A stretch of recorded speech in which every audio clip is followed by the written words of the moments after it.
আসসালামু আলাইকুম। I hope আপনারা সবাই ভালো আছেন। তো আমিও ভালো আছি। তো ভালো আছি বিধায় চলে এলাম বগুড়া জেলার কাহালু উপজেলার পাইকর ইউনিয়নের যোগীর ভবনে।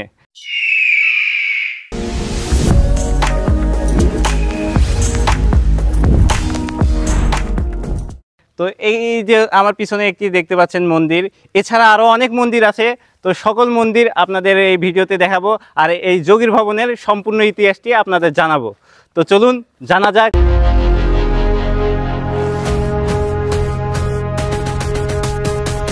বাংলার মাটিতে ছড়িয়ে আছে হাজার বছরের ইতিহাস আর সংস্কৃতির সাক্ষ্য।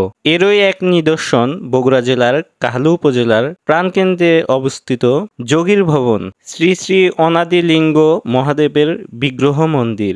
জনশ্রুতি মতে প্রাচীন এই মন্দিরের প্রতিষ্ঠা হয়েছিল প্রায় 1100 শতকে, আর কিছু ইতিহাসবিদরা মনে করেন এর বয়স প্রায় 1000 বছরেরও বেশি। যোগীর ভবন নামটি এসেছে এখানে যোগী, তপস্বী ও সন্ন্যাসীদের বসবাস ও সাধনার কারণে। অতীতে ভারত, নেপাল এমনকি তিব্বত থেকে সাধু এখানে এসে আশ্রয় গ্রহণ করত এবং এখানে ধ্যান করত। এই মন্দিরে পূজিত হন শ্রী শ্রী অনাদিলিঙ্গের মহাদেব। অনাদিলিঙ্গ অর্থাৎ এমন একটি শিবলিঙ্গ যার শুরু নেই, যার শেষও নেই। এটি হিন্দু ধর্মের শিবলিঙ্গের চরম রূপের প্রতীক। এক সময় এই যোগীর ভবনে হতো তন্ত্র সাধন, যজ্ঞ সাধন ও নানা ধরনের ধর্মীয় আচরণ। আশ্রমের ভিতরে ছিল অগ্নিকুণ্ড ও পূজার স্থল। প্রতি বছরে মহাশিবরাত্রিতে দোলযাত্রা এবং বিভিন্ন ধর্মীয় উৎসবে হাজারো ভক্ত ও দর্শনার্থীরা এই পবিত্র স্থানে পরিদর্শন করতে আসেন। বর্তমান সময়ে যদিও এই প্রাচীন মন্দিরটির স্থাপত্য অনেকটাই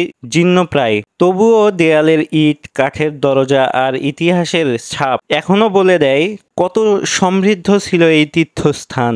স্থানীয় হিন্দু সম্প্রদায় এখনো এটি যত্নে আগলে রেখেছে এবং মন্দির পরিচালনা কমিটির মাধ্যমে পূজা অর্চনা, ধর্মীয় কার্যক্রম চালিয়ে যাচ্ছে। এই যোগীর ভবন শুধু একটি ধর্মীয় স্থান নয়, এটি আমাদের ইতিহাস, সংস্কৃতি আর আত্মিক চেতনা এক গৌরবোজ্জ্বল স্মারক।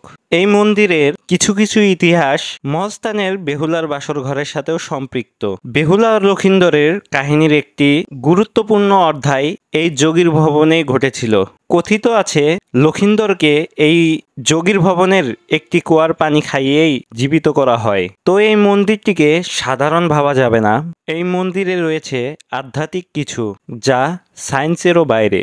এই যোগীর ভবনে বাংলার অনেক ইতিহাস লুকিয়ে রয়েছে, আর এই যোগীর ভবনেরই একটি অংশে লুকানো আছে এত পরিমাণ ধনরত্ন সম্পদ, যা দ্বারা সারা বাংলাদেশের মানুষের 3 দিনের আহার এবং অন্যান্য প্রয়োজন মেটানো সম্ভব। এগুলো আমাদের দেশের একটি ঐতিহ্য এবং সম্পদ। তো আসুন আমরা সকলে মিলে এই প্রাচীন ঐতিহ্য সংরক্ষণে এগিয়ে আসি। যোগীর ভবন, যেখানে ইতিহাস আর আধ্যাত্মিকতা একসাথে পথ চলে, এই সেই যোগীর ভবন।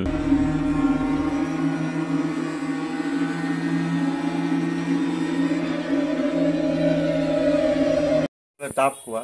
তো এখান থেকে কি করে, আগেকার দিনে তো টিউবওয়েলের ব্যবস্থা ছিল না, তো এই কূপের জল দিয়েই আর কি রান্না বান্না, ভক্তদের খাওয়ানো কাজে ব্যবহার করা হতো।